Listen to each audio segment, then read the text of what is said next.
Moraï Verabotaï, chères auditrices et auditeurs, nous abordons à nouveau pendant ces 3 semaines une étude naturellement très triste. Ceux qui ne veulent pas entendre, eh ben, n'écoutez pas. Vous n'avez qu'à me faire des reproches, mais je n'ai pas le droit d'exprimer une joie intense. Mishenichnas av memaatin, memaatin be simcha. Et donc, les sujets que je vais évoquer vont certainement bloquer votre cœur, mais je n'ai pas le choix, de telle sorte que nous serons tous tristes. Le jour de Tisha B'Av, c'est mercredi soir. La marotte que c'est une halakha étonnante, alors que le jour, dans la prière de Tisha B'Av, on devrait dire le Tahanun, Nachon, Hacham, nous bagan, nous avons péché, nous avons ça. La halakha, elle te dit dans le Shulchan Aruch, on ne fait pas du Tahanun à Tisha B'Av. C'est incroyable, hein? C'est pourquoi? Parce qu'un passou que les rabbins intègrent, d'ailleurs, ils étudient comme ils veulent, les rabbins. Il y a écrit dans le livre de Echa, il y a écrit Kara alay mo'ed. Et le bon Dieu, il a proclamé un mo'ed. Lishbor bahurai, quand il a détruit mes enfants, mes jeunes gens, d'accord? Étant donné que le mot mo'ed est employé, ça veut dire qu'il arrivera un jour où Tisha B'Av sera transformé en un jour de joie extraordinaire, n'est-ce pas? D'ailleurs, on raconte que le Mashiach va naître à Tisha B'Av. Si le Mashiach va naître à Tisha B'Av, ça veut dire que sa maman, elle était enceinte quand? Pendant le mois de Heshvan, le 9 Heshvan. Et le 9 Heshvan, c'est la période où justement on dit Mashivaruach ou Morida Geshem, on demande la pluie. On était dans la chaleur, Ramma et tout. Et maintenant la pluie tombe et la pluie, elle redonne comme Tahiyat Amitim, comme on fait dans la Shmoneh Esrei, Nachon? אתה גיבור לעולם השם, מחיה מתים, etc. Mashi barua ומוריד הגשם. Il est raison que l'Éternel nous donne encore du roi, c'est-à-dire beaucoup d'air à respirer et de bonnes choses. Seulement, je reviens sur les thèmes les plus tristes pour vous dire, vous vous rappelez qu'on a parlé de Yeshayahu, ou peut-être bientôt on va lire les Nehamot, les consolations, mais Yeshayahu, étant donné que c'est écrit, donc je me permets de le dire. Vous savez comment il a quitté ce monde, Yeshayahu? Vous ne savez pas, hein? Il a vécu Zahama jusqu'à 120 ans, mais il est mort, il a été tué par quelqu'un de sa propre famille, j'ose pas dire qui, Nachon. Il s'est enfui, il s'est caché dans un trou d'un arbre, et le type, il a pris un massor, une scie, et il a coupé l'arbre, et c'est tombé dans la bouche de qui? De Yeshaya. Il est mort comme ça, nous. Et pourquoi il est mort en lui coupant les lèvres? C'est parce qu'il a commencé sa prophétie en disant « Mon Dieu, Ani teme sefataim ou ptocham teme sefataim » Je suis un homme aux lèvres impures au milieu d'un peuple aux lèvres impures. Le bon Dieu lui a dit, tu dis que toi tu as les lèvres impures, ok, mais ne parle pas du peuple. Il ne faut jamais dire du mal du peuple vis-à-vis d'Akadosh Baruch Hu. Tu peux le dire directement au peuple. Moi je gronde, c'est les personnes que j'ai envie de gronder, mais je ne m'adresse pas à Akadosh Baruch Hu Barminan, Nimsordin, et de dire au bon Dieu, mon Dieu, fais en sorte celui-là ou celle-là, etc., il leur arrive Barminan des choses mauvaises. Tu comprends? Le bon Dieu, il veut qu'on soit l'avocat du peuple, quelle que soit sa situation. Mamash, quelle que soit sa situation. La période qui, justement, avec tous les événements qui ont lieu, qui ont entraîné la destruction du temple et le galout, etc., je vais donner un exemple. Une femme, on raconte dans le Midrash, elle était chez elle, elle n'a rien d'autre qu'un meham. C'est quoi un meham? Une bouilloire, c'est pour faire chauffer de l'eau. Elle n'a que ça, la pauvre femme, au moins pour boire un thé ou un café. Et elle voit, il a disparu, quelqu'un lui a volé. Qu'est-ce qu'elle a fait? Elle est allée voir le chauffet, le juge, le Dayan, pour se plaindre. Elle va chez le Dayan. Devine qu'est-ce qu'elle trouve à côté du Dayan? Son meham, son bouilloire. D'accord? Oui, le Dayan, le juge, a volé à cette femme le meham. C'est pour ça que ils disent Sarayich sorrim havre gannavim. Tes juges, c'est des voleurs, des copains des voleurs. D'accord? Il y a un type, ils se rusaient les uns contre les autres à l'époque. Pas tous, j'en sais rien, mais enfin. Et un type, il va au magasin pour acheter du vin, d'accord? Mais lui, c'est un roublard. Au lieu d'utiliser de l'argent normal, officiel, il a utilisé une monnaie qui est trompeuse. À l'époque, c'est avec de l'argent mélangé avec de la faïence, avec n'importe quoi. Donc il a triché. Et quand il veut dire je veux du vin, le type lui a dit oui, je vais te vendre du vin. Et il lui vend une bouteille. Mais en vérité, dans cette bouteille, il y a 3 quarts d'eau et 1 quart de vin. Il a roulé aussi. Sauf mahol bayain. Ton vin, il est mélangé avec de l'eau. Enfin, il y avait des histoires pareilles. Bref, Rabotai, je continue même avec des histoires affreuses. Mamash, si vous voulez. La plus affreuse d'entre tous, à part la destruction du temple, pour moi, c'est l'affaire de Bar Korba et de Bétar, dans cette ville qui était très populaire. D'ailleurs, les Hachamim, ils exagèrent. Ils disent qu'il y avait 80 millions dans une ville, c'est pas vrai. Ils veulent dire toujours maximum, tu vois, je veux dire. Ça veut dire qu'il y avait beaucoup de population, avec Bar Korba qui était assisté de Rabbi Akiva, qu'il avait considéré que Bar Korba était le Mashiach, il s'est trompé et tout et tout. Il fait la guerre contre les Romains avec un courage extraordinaire, mais finalement, au bout d'un certain nombre de temps, Bar Korba, il est tué avec tous ses soldats. Les soldats, qu'est-ce qu'il fait le gouverneur romain? Il prend les corps et les cadavres de tous les soldats et il les met autour de son vignoble comme un gadel, comme une barrière, tu vois, les uns au-dessus des autres. Et il les a laissés comme ça pendant 7 ans. 7 ans, les corps, ils sont restés comme ça. Jusqu'à ce qu'un nouveau gouverneur a décidé qu'au bout de 7 ans, il fallait enterrer ses soldats. D'accord? Et alors, les Hachamim, ils disent, Lo nisrehu. 7 ans sous le soleil, les cadavres n'ont pas eu d'odeur mauvaise. Tu sais, Barminan, tu laisses un cadavre, il sent pas bon, hein? Alors pendant 7 ans, et sous le soleil et tout. Alors il a dit, il y a eu comme un miracle. Lo nisrehu venitnu la kvura. Ils n'ont pas une mauvaise odeur et on leur a permis d'être enterrés. D'accord? Et alors, comment est-ce qu'on va évoquer ce souvenir de la mort des gens de Bétar? Est-ce que tu sais à quelle occasion? D'accord? Quand Barmenian est un type qui avait, on dit, on fait le Nihum Avelim, la consolation et tout. Tu sais où est-ce que, dans quel bracha on mentionne la mort des gens de Bétar? Il a fait. Je crois que je l'ai déjà dit une fois. Ah oui? Alors je ne le répète pas. C'est dans Hatov Metiv. Nachon? La 4e bracha qui midi Rabbanan, Hatov Metiv. Incroyable. Pendant que je mange, eh bien, je fais le Birkat Amazon. La première, c'est par rapport à Moshe Rabbeinu qu'il a institué, c'est Azan et Takol. La deuxième, à la maison, c'est Oshua qui l'a institué. Nachon? Et la troisième, c'est Boné Yerushalayim, c'est David et Shlomo qui l'ont institué. Et à Tova Metiv, au moment où je mange, je pense, j'ai les larmes aux yeux, pour ainsi dire. Moi qui suis assis, j'ai mangé des bonnes choses et tout. Et donc je pense à ce moment-là à qui? Aux gens de Bétar. C'est grâce à eux que je suis en Eretz Israël et que je mange ma mâche des bonnes choses. D'accord? Et alors, on répète cette fois-ci qu'on va lire un ouvrage très très triste que Yirmiya il a écrit, c'est Echa. D'accord? Et il y a 3 fois le mot Echa qui est employé dans toute la Bible. D'accord? Le premier Echa, tu sais qui c'est qu'il a dit? C'est Moshe Rabbeinu, alav shalom. Moshe Rabbeinu. Echa, essa, tarhachem, masachem, ribchem. J'en ai marre. Comment? C'est pas c'est Echa. Comment ça se fait que je puisse supporter votre fardeau et tout ce que vous m'avez fait baver, pour ainsi dire? C'est le premier Echa, d'accord? Le deuxième Echa, c'est, comment il s'appelle? Eshaya qui a dit Barmenan sur Jérusalem.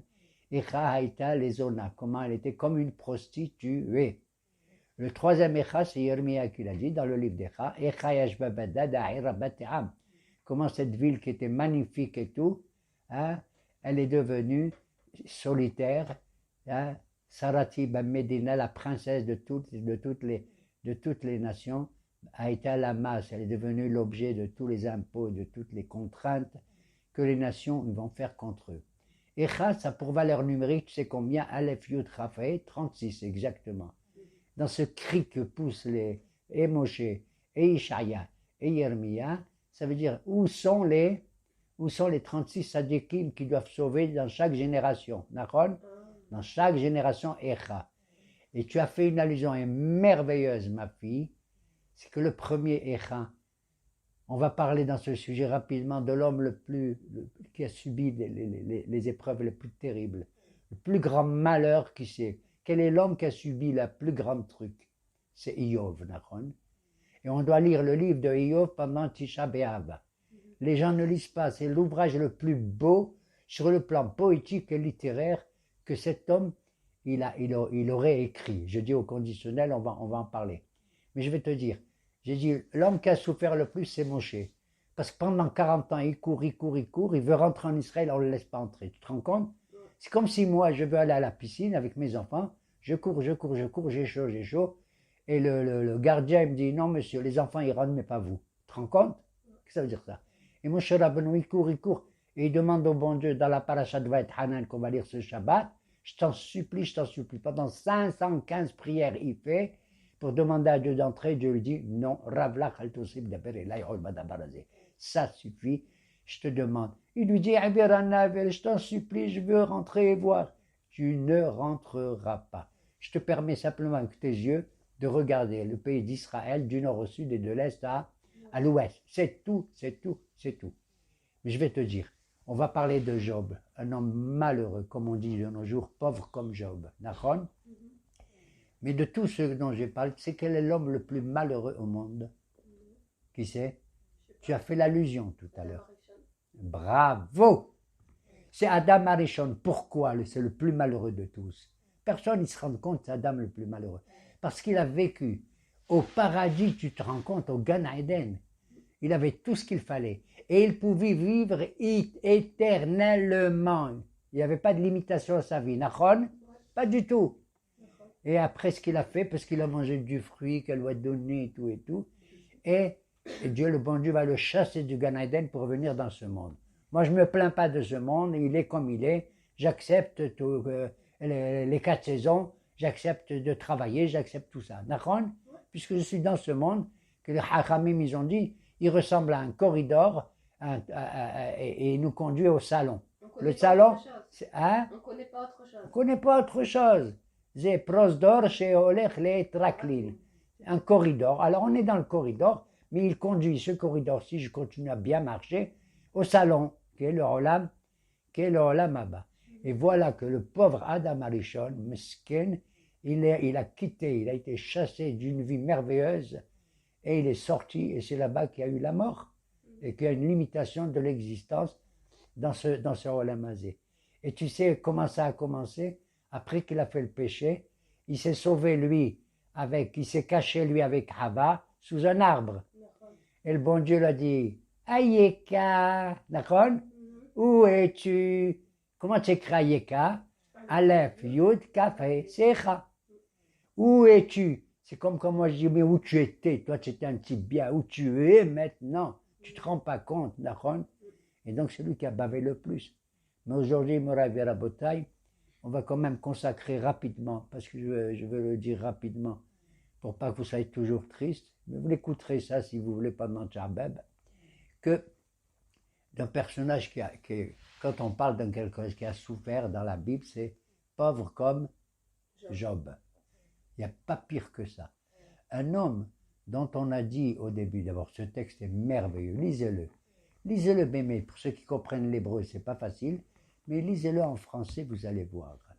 Il existait une fois, dit le texte, un homme qui habitait dans le pays de Houtz. On ne sait pas ce que c'est que Houtz, mais il est possible, c'est du côté de la Syrie. Parce que le nom de Houtz, c'est le nom d'un personnage qui était le fils de Nahor, le frère d'Abraham, il s'appelait Houtz. D'accord, le neveu d'Abraham s'appelait Houtz. Il était une fois un homme qui était dans le pays de Houtz, où Shmo Iyov, il s'appelait Iyov. C'était un homme, écoute bien, Tam, Veyachar, Veyare Elohim, pur, droit, intègre, Nachon, et craignant l'Éternel. 3 qualificatifs. Tellement que nos Hachamim, ils ont dit, Iyov, ce type-là, il était plus important que qui? Qu'Abraham Avinu. Pourquoi? Parce qu'après les 10 épreuves, les Asara Nisonot d'Abraham Avinu, après qu'il a fait la Aqidah, qu'est-ce qu'il lui dit le bon Dieu à Abraham, miskin? Ata yadati ki yere Elohim ata. C'est maintenant, uniquement maintenant que je sais que tu crains le bon Dieu. Après les 10 épreuves. C'est tout ce qu'il lui a dit. Tu crains le bon Dieu. Alors que Eov, il n'a pas dit seulement tu crains le bon Dieu. Il lui a dit en plus qu'Abraham, Tam ve yachar. Tu es un homme intègre. C'était un homme extrêmement riche, vraiment. Il avait un bétail, je ne te dis pas des milliers d'animaux, de vaches, des ânesses, des ânes, des chameaux, etc. Il avait des serviteurs, en veux-tu, en voilà, Nahon. C'est un homme tellement tzaddik, extraordinaire. Il recevait tout le monde. Il faisait attention à la veuve, à l'orphelin. Un pauvre, il venait lui donner même une pièce, et cette pièce qu'il lui donnait, elle avait de la bracha. Le pauvre, avec une pièce, il achetait des choses énormes. C'était un miracle. C'était un juif? Alors la question se pose, bravo pour la question. Qui était ce Job? La Gemara dans Baba Batra, elle pose la question. Cet homme, il a vécu quand? Il y en a qui disent qu'il a vécu du temps de Yaakov Avinu. Pourquoi? Parce qu'il dans le texte au premier chapitre, on raconte que Iyov, il avait une femme. Quand elle a vu qu'il était devenu malheureux, terrible, il a perdu tout, Nahon, elle lui a dit Barech Elohim vamet. Barmenan, ça veut dire maudit le bon Dieu et meurt. Laisse tomber toute la religion et crève. Et il lui a dit à cette femme At medaberit ka'ahad nevalot. Tu parles comme une détériorée, nevala. T'as compris? Et ce mot, tu sais qui il me rappelle? Non. Il me rappelle la pauvre une femme qui était la fille Yaakov Avinu, qui a eu des problèmes avec Shrem et Hamor et tout, tu te rappelles? Elle s'appelle Dina. Ouais. Et là-bas, les frères Shimon et Lévi qui ont voulu la venger en tuant les goïms de Shrem, ils ont fait Nevala la Hotenu. Ils ont transformé notre sœur merveilleuse en une Nevala. Et quand Yob dit ça à sa femme, elle lui dit laisse tomber le bon Dieu et la religion, d'accord? Il lui a dit tu parles comme Ahat Nevalot. Alors certains ils disent, mais c'est du Midrash, hein, que c'est peut-être qu'il s'était marié avec Dina, donc il aurait vécu du temps de Yaakov Avinu. D'accord? D'autres ils disent que Iyov, il aurait vécu du temps de Moshe Rabbeinu. Et d'autres ils disent, il y a beaucoup d'interprétations, on ne sait pas vraiment. La question elle est, qui était Iyov? Selon toutes les possibilités qui nous sont offertes, c'était pas un juif. C'est un tzaddik goy, un grand tzaddik, un goy énormément grand, merveilleux. C'est ce qu'ils disent nos hachamim. En plus, il était comme un navi, comme un prophète à l'époque. Les goyim, nous on avait des milliers, des centaines de neviim dans notre peuple. Les hachamim, ils disent que les goyim, ils avaient 7 prophètes. Qui c'était? Bil'am, on l'a vu, Harasha Bil'am, Be'or, son père, Ben Be'or, Iyov, ça fait 3, et les 4 copains de Iyov, c'est-à-dire Eliphaz Atemani, Bildad Ashuhi, Vetzofar An-Naamati et Elihu Ben Berachel. C'était les copains de Iyov. Et le texte commence comme ça de Iyov, Vayhi Hayom. Ce fut le jour. Qu'est-ce qui s'est passé ce jour-là? À chaque fois que tu vois dans le Tanakh Vayhi Hayom, de quel jour il s'agit? On ne te dit pas lequel, mais toi tu vas deviner. C'est le jour de Rosh Hashanah. Le jour, par excellence, où le Bédine céleste il se réunit. Le bon Dieu se réunissait avec les malachim, et brusquement, qui c'est qui arrive dans le Bédine? Il marche et mot, le Satan. Va Satan, va, betor bene Elohim. Il arrive le Satan, d'accord? Et le bon Dieu le voit, il dit de quoi il se mêle. Quand le Satan il vient, ça veut dire qu'il veut faire du mal. À qui il veut faire le mal, le Satan?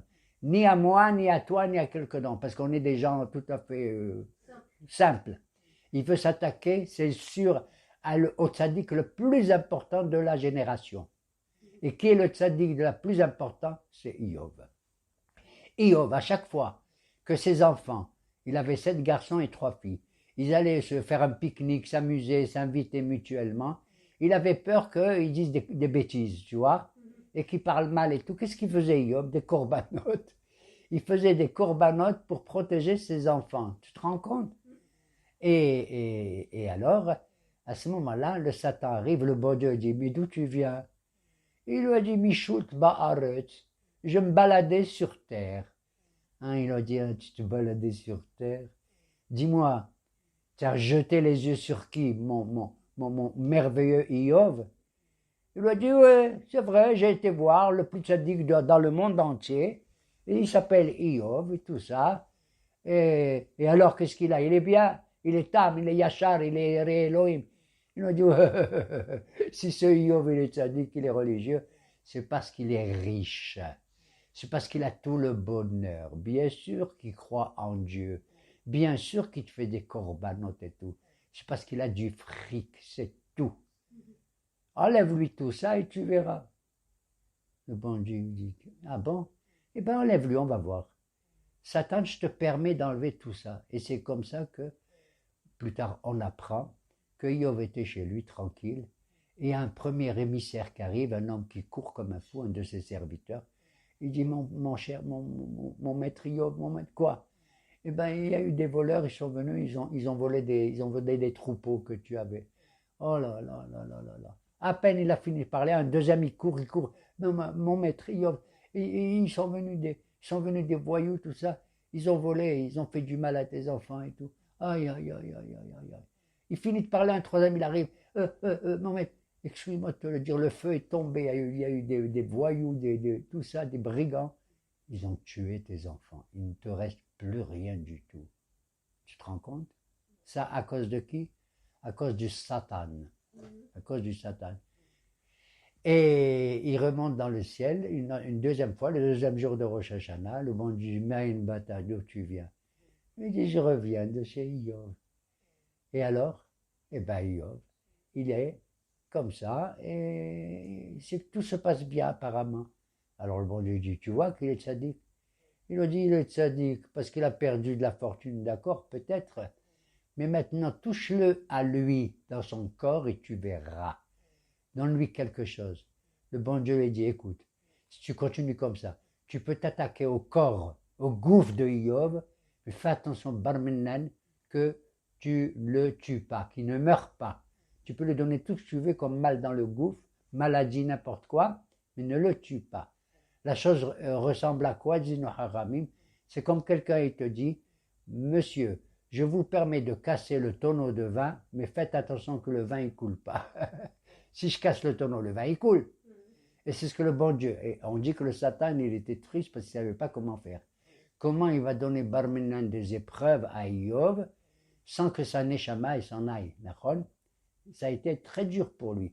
Mais il retourne et effectivement, il frappe avec un shéhin, c'est-à-dire une maladie très très grave. Iov, il avait plein de poux dans le corps, il se grattait. Il s'est assis par terre, il a pris un morceau de verre ou de faïence pour se gratter. De la tête aux pieds, il était malade. Il s'est assis par terre sur la cendre et tout, en gémissant, en pleurant, mais il avait gardé sa neshama. C'est à ce moment-là que sa femme, elle lui a dit, bénis le bon Dieu, entre guillemets, hein, bénis et meurs. C'est terminé. Impossible. Regardez Iov. Et alors à ce moment-là, Iov qui est assis par terre, il est tout seul. Il avait 3 amis que j'ai cités tout à l'heure, qui étaient des grands copains merveilleux. De son âge, il avait à ce moment-là 70 ans. C'est un, il s'appelle Eliphaz Atemani. Il est possible que ce Eliphaz, c'est un des descendants de Esav, comme Eliphaz du temps de Yaakov, Nachon. Bildad Ashwahi, c'est possible que c'est quelqu'un qui descend de qui? De Ketura, la deuxième femme de Abraham. Ketura, elle avait des enfants, 10 enfants, parmi lesquels il y en a un qui s'appelait Shua, Bildad Ashwahi. Le troisième, on ne sait pas d'où il vient. Sofar Han-Nahamati. Ils sont venus rendre visite à Iov, ils ont vu qu'il était malade. Tu sais comment ils ont vu qu'il était tombé dans la maladie et le deuil? Ils avaient chacun dans leur maison le portrait de Iov, la Tmouna. Et ils ont vu que brusquement, chacun au même moment, alors qu'ils habitaient loin l'un de l'autre, ils ont vu que la Tmouna faisait la grimace. Tu vois? Comme ça. Ils ont dit, oh là là, il est arrivé à notre ami Iov quelque chose, vite on va y aller. Et ils sont allés au même moment, le même jour, pour rendre visite à Iov. Ils sont assis, ils l'ont vu mesquin dans quel état il était. et ils n'ont pas ouvert la bouche. D'ailleurs, nos hachamim nous disent d'après la halakha que Dieu préserve. Si tu rends visite à quelqu'un qui est avel, qui a perdu un être cher, ne parle pas. N'ouvre pas la bouche. Uniquement tu laisses le type qui est en deuil de parler. S'il ouvre la bouche, tu peux lui parler, d'accord? Et pas de n'importe quoi. Ils sont restés assis pendant 7 jours, ils n'ont pas ouvert la bouche, ils étaient là comme ça, et ils attendaient. Au bout de 7 jours, Vaya'an Iyov vayiftah et piv vayomar. Iyov a ouvert sa bouche et il a dit. Il s'est mis à parler, d'accord? Au bout de 7 jours. C'est ce qu'il a dit. Ovad Ayom Ivaled Bo, Wilayla Amar Horagaver. Maudit soit le jour où je suis né. Et la nuit qui a dit un tel a été conçu. Il parle de lui. Il maudit le jour de sa naissance. D'accord? C'est quelqu'un, au lieu de le dire à Yom, Yom, Ouledet et tout, il a maudit depuis le jour de sa naissance.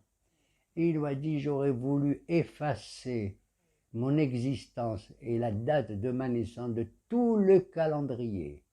Que les nuages, que les vents, que tous effacent tout ça. J'aurais voulu que dans le ventre de ma mère, quand j'étais un fœtus, que son ventre il se ferme et je ne sors pas. Et que si je sors, je suis comme un fœtus qui meurt. Comment on appelle ça? Une apala, d'accord? Un avortement. Il s'est maudit lui-même, le pauvre. Il s'est abaissé jusqu'à un point incroyable. Mais dans ses propos, il y avait quelque chose, quelque part, et moi je le comprends plus ou moins, contre le bon Dieu. Pourquoi tu m'as? Et qu'est-ce que je t'ai fait? Si je suis considéré comme un tzaddik, est-ce que c'est normal? C'est que la question que tout le monde se pose. Même Moshe Rabbeinu, tu sais ce qu'il a posé un jour à Moshe Rabbeinu? Ah, Kadosh Baruch Hu, incroyable mais vrai, c'est dans la Gemara. Il a dit au bon Dieu, mon Dieu veut savoir. Quoi? La main, pourquoi tzaddik vetovlo? Pourquoi un tzaddik il a du bonheur? Le bon Dieu il a regardé comme ça et tourné. Pourquoi tzaddik veralo? Pourquoi un tzaddik il a du malheur? Lama racha vetovlo? Pourquoi le racha il a du bonheur? Mais lama racha veralo? Et pourquoi le racha il a du mal? Dis-moi, tu as compris ces questions de Moshe? Ça veut dire qu'on n'arrive à rien comprendre dans les malheurs, dans les souffrances et dans le bonheur qu'un individu ressent, qu'il soit tzaddik ou qu'il soit racha. On ne peut pas comprendre le raisonnement d'Akadosh Baruch Hu, l'intériorité vraiment, vraiment du cœur de chacun d'entre nous. C'est tellement triste que nos maîtres disent, tu sais, tu veux que je te dise dans la Gemara de Baba Batra, il n'a pas existé Iyov. C'est simplement un récit. Tu sais qui c'est qui l'a écrit cette histoire? C'est un machal. C'est Moshe Rabbeinu. Emet Machal Haya. Oui, mais ça existait dans la Deuxième Guerre mondiale. Ça existait tout ça? Non, les épreuves et les souffrances, oui. Mais je parle du personnage de Iyov lui-même maintenant. On est dans ce texte biblique, qui nous raconte qu'un homme qui s'appelle comme ça. Et Iyov, il s'adresse au bon Dieu pendant des chapitres entiers où il se plaint, où il manifeste la douleur dans laquelle il se trouve. Et il parle comme ça, les autres, ses copains, ils sont là, ils n'osent pas ouvrir la bouche, d'accord, pour l'instant. Et il dit au bon Dieu, une phrase la plus dure que je connais. Mon Dieu, tu t'es trompé. Il dit ça au bon Dieu. Tu t'es trompé entre Iyov, que je m'appelle Iyov, et Oyev, un ennemi. Tu as pris Iyov pour un ennemi. Et il a dit des choses très très dures que moi j'aurais compris et j'aurais fermé ma bouche. Après avoir dit tout cela, ces 3 copains commencent à ouvrir la bouche. Il en a 3 comme je t'ai dit. Et chacun va essayer de trouver un argument, soi-disant Zahama pour le consoler. Quelle est la différence d'argumentation des 3? Tu sais quelle est la différence en gros sans entrer dans les détails? 1. Il donne des réponses philosophiques à Iyov, voilà, en tant que philosophe, tu dois supporter tes épreuves. D'accord? En tant que philosophe, ça veut dire, c'est comme ça. Et d'ailleurs, même si tu es dans le malheur, peut-être que tu es occupé non pas avec ta richesse et tout, mais tu vas penser à la sagesse, à la création du monde, etc. Ça, c'est Eliphaz.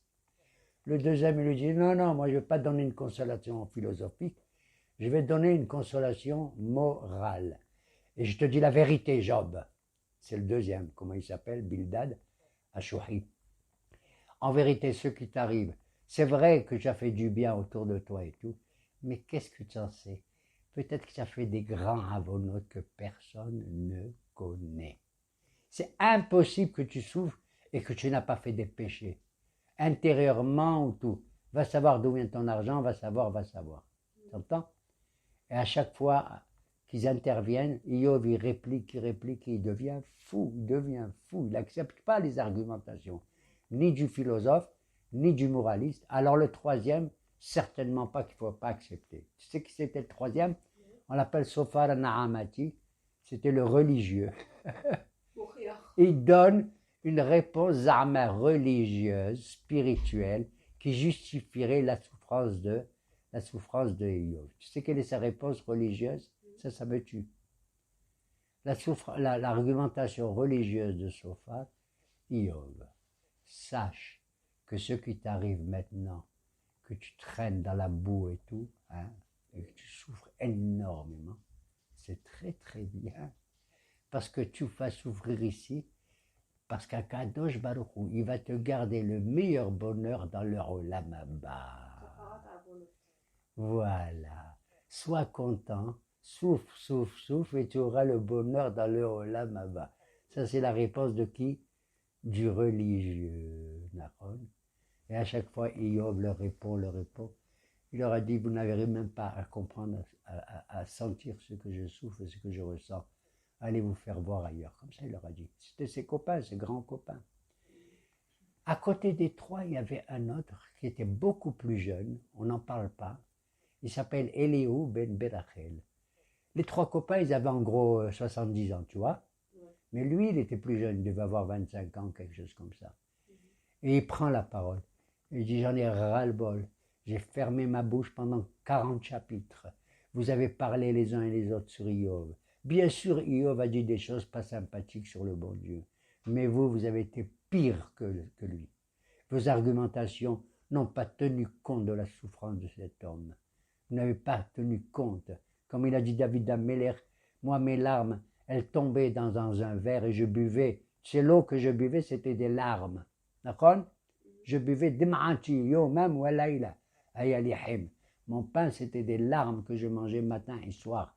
Et Iov, c'était encore pire, beaucoup pire que David Ameller.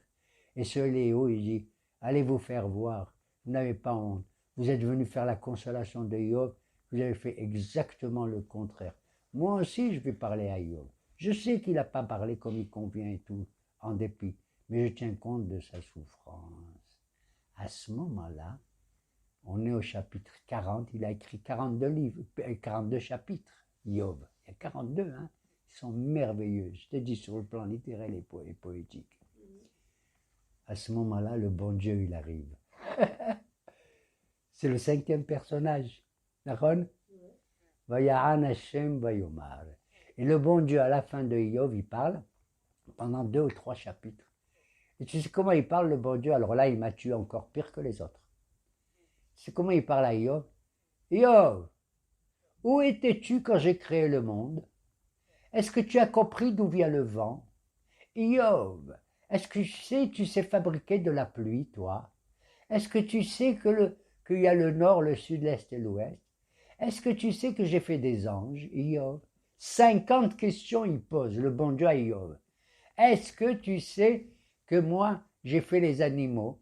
Il y a les animaux dans le ciel, les oiseaux, il y a les animaux dans la mer. Et dans la mer, il y en a un terrible, il s'appelle le Léviathan. Est-ce que tu le connais, toi, le Léviathan? Est-ce que tu peux oser, toi, t'approcher de lui? Lui, véritablement, qui peut remuer le ciel et la terre, terrible. À tel point qu'il y a un taureau terrible dans une montagne, le Léviathan et le taureau, ils vont faire la guerre entre eux, et ce sera terrible. T'entends? Où étais-tu quand? Où étais-tu? D'accord? Est-ce que moi j'étais effectivement, toi non plus? On n'était pas quand il y a eu la Briat Haolam. Le bon Dieu était tout seul. Il a fait la lumière, il a fait le ciel, il a fait l'eau, Il a fait la terre, il a fait tout ça. Ben, tant mieux, qu'est-ce que je te dis, Baruch Hashem. C'est grâce à ça que nous honorons Hashem et que nous le bénissons. Baruch ata Hashem, she'akol ni'abid baruch. D'accord? Baruch ata Hashem, she'asa et hayam hagadol, qui a fait la grande mer, etc., etc. Bon, on est pratiquant, on est religieux, c'est très bien, très bien. Alors, ce qui est étonnant, c'est que la réponse du bon Dieu, c'était des questions, tu as compris? C'était pas des réponses, c'était des questions. Et quand Iov voit qu'il n'est pas capable de répondre à toutes ces questions, le bon Dieu continue, et à la fin, Iov dit, mon Dieu, jusqu'à présent, j'ai entendu tout ce que j'ai entendu. Mais tu sais ce qui me console le plus? C'est de te voir. Incroyable mais vrai. Si tu te manifestes à moi, ça veut dire que je remonte de degré dans la prophétie, tout ça. Le seul fait, quelle que soit ma condition d'existence, de voir Hachem, la Shekhinah elle-même, en soi, c'est la vie par excellence. La vie par excellence. C'est le makor du Hayim, tout ça. Je te dis, mon Dieu, que je regrette amèrement. J'ai parlé une fois mal et de toi et de tout le reste, et de la vie et tout. Je ne recommencerai plus du tout. Si tu veux, je me rassois dans la poussière et les cendres, et je me tairai. Kadosh Baruch Hu a dit, écoute mon ami, non seulement tu as fait, pour ainsi dire, une teshuva extraordinaire, mais je vais doubler. Quoi? Je vais doubler ta richesse. Je vais doubler tout ton bétail. Le double. Je vais doubler le nombre des enfants. Tu vas avoir maintenant des enfants. Au lieu de 7 garçons, tu vas avoir combien? 14. Mais les filles, c'est les mêmes. Il avait 3 filles, tu auras 3 filles. Et c'est ce qui s'est arrivé. Mais en plus, je vais doubler ta vie. Tu as 70 ans. Je vais t'ajouter 140 ans. Il a vécu combien, Iov, en tout? 140 et 70? 210 ans. Alors, ce qui est étonnant, là, j'ai rien compris. Si les auditeurs qui m'appellent un peu, eux aussi, au lieu de rester comme ça en m'écoutant, pour m'expliquer, Nahon, eh bien, il lui a donné 3 filles, et le texte, il finance. Tu sais comment ils s'appellent, les 3 filles? Une, elle s'appelle Yemima, la deuxième, elle s'appelle Chessia, et la troisième, elle s'appelle Kerenapur. Fin du livre. Qu'est-ce que je m'en fous, moi, de ces noms? Les femmes, vous adorez les noms, certainement. C'est pourquoi Yemima, c'est-à-dire, et le texte il dit, c'était les femmes les plus belles au monde, les filles de Iov. Le texte le dit, les plus belles au monde, Baolam. Yemima, elle s'appelle comme ça parce qu'elle était claire comme le jour, Yom. Yemima. La deuxième, Chessia, c'est dans le Ketoret, l'encens qu'on fait au Beth Amikdash. C'est un parfum. D'accord? Chessia. Et la troisième, alors là, j'ai envie de rigoler. Heureusement qu'il faut que je rigole. Tu sais comment ça s'appelle la troisième? J'ai dit Kerenapur. Qu'est-ce que ça veut dire? C'est le sac où les femmes mettent leur maquillage. Et le nom Keren, il existe. Kerenapur, elle s'appelle comme ça. Kerenapur, le sac où les femmes vous mettez votre maquillage, tout ça. C'est incroyable. Regarde comment le bonheur, il arrive comme ça. On va lire ce livre, on va pleurer un peu et tout, et on va dire Emet Machal ou Baruch Hashem, que peut-être cet homme n'a pas existé du tout, et que c'est Moshe Rabbeinu qui l'aurait écrit. D'ailleurs, la Gemara de Baba Batra dit Moshe Katav et Torah, Sefer Yov ve'et Parashat Bilham. D'accord? Donc c'est un machal. Et Ratson que nous ne vivons pas ce genre de machal, et qu'Hashem Akadosh nous envoie, comme ils disent tous habituellement, le Mashiach. Il a envoyé peut-être le Mashiach du temps de Rambam, on ne le savait pas, ou du temps de Rashi, on ne le savait pas du tout. Mais moi, je suis très content, maintenant, après le jeûne, qui vienne ou qui ne vienne pas, le Mashiach, je serai très content de vivre dans mon pays. Et pour moi, chaque enfant d'Israël, il est une partie de la Neshama du Mashiach. Amen, Keni Ratzon.